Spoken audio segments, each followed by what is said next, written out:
It's wonderful to see you again. Start off with just some questions that I've been asking people, what they want to know, and they obviously want to know how the reception's been for the new album, and how the tour's been going for you. Well, the new album's been received really well, as far as we can tell. I mean, It's a bit of a departure stylistically for us from the older material. I mean, that's been true of every album that we've released, but I think we felt like we were taking a lot of risks with this one, and that it was potentially going to be alienating for a lot of our listeners, but that has not been the case, which is really encouraging, actually. So yeah, and it's been really exciting to be on the road and playing the new songs, and people know the words and they're excited to hear them and stuff like that, so that's very, very cool. Why do you not feel the need to stay on one level, and why are you not afraid of alienating listeners, if that would be the case? I guess we've had this kind of developing philosophy over the years about our relationship to our audience and what that's supposed to be like, and I guess the two extremes would be, on the one hand, just constantly doing what people will buy and what they will want and that sort of thing, and just sort of running a formula until it wears itself out, and then on the other extreme, just doing whatever you feel like doing in the moment and not caring at all what anybody thinks about it. I mean, I think because we've been an independent band now for 5 years, just self-releasing everything that we do, self-funding, self-releasing, we're dependent on digital sales directly to listeners via Bandcamp to keep things funded and that sort of thing. So I think there's been kind of this trust-building process with the audience of each album is going to be a development. People understand and expect that. We feel like we have a responsibility to do the best work that we can do to integrate it somehow into the catalog, but also for it to be some sort of honest development or something like that. And I think people trust us to do that. So, they're not approaching it with caution. They're approaching it with excitement, which is, that's really the nicest feeling in the world, when somebody hasn't heard the record yet, but they're sure they're going to like it, just because you have this kind of ongoing relationship and they feel like they're excited to grow with you into whatever's happening next. So that's been really cool. Do you feel like you are a specific genre? No, not really. I guess maybe nobody in a band thinks that. No. Nobody in a band thinks that. But I do have a new way of handling this, where when an older person, say who you meet at a gas station or something, will come up to you and ask, "Oh, you're in a band. What kind of music do you play?"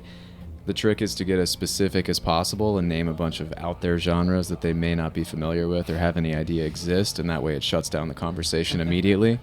And you don't have to hear anything about their friend in some faraway land who used to be in a band and this kind of thing.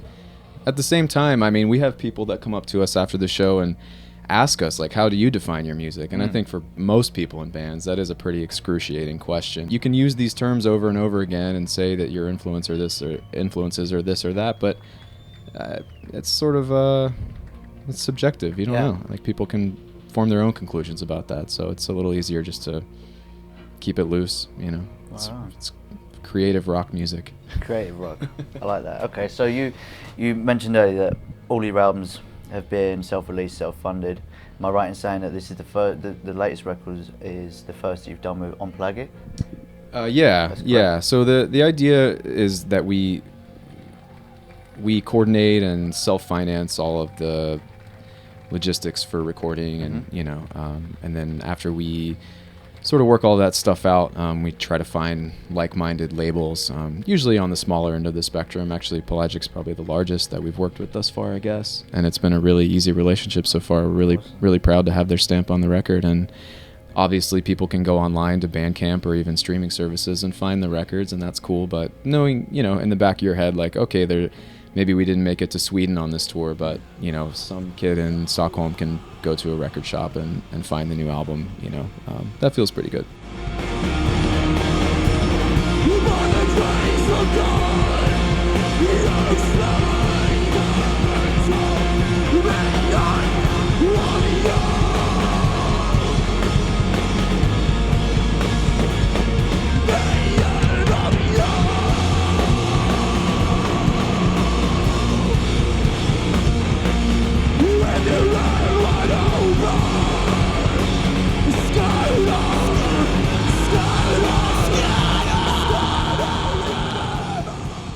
So you mentioned that you joined the band a couple of years ago.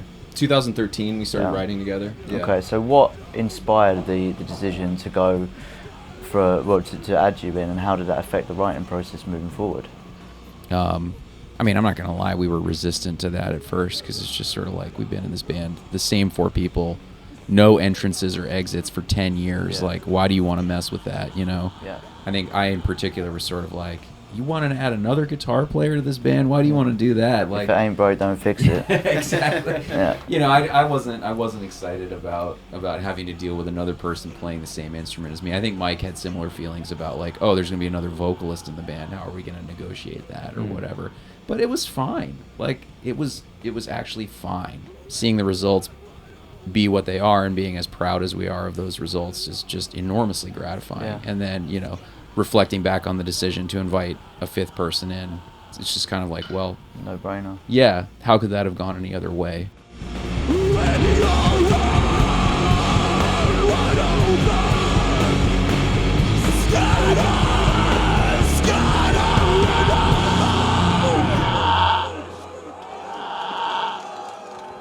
Thank you. We're Rosetta from Philadelphia. Much love.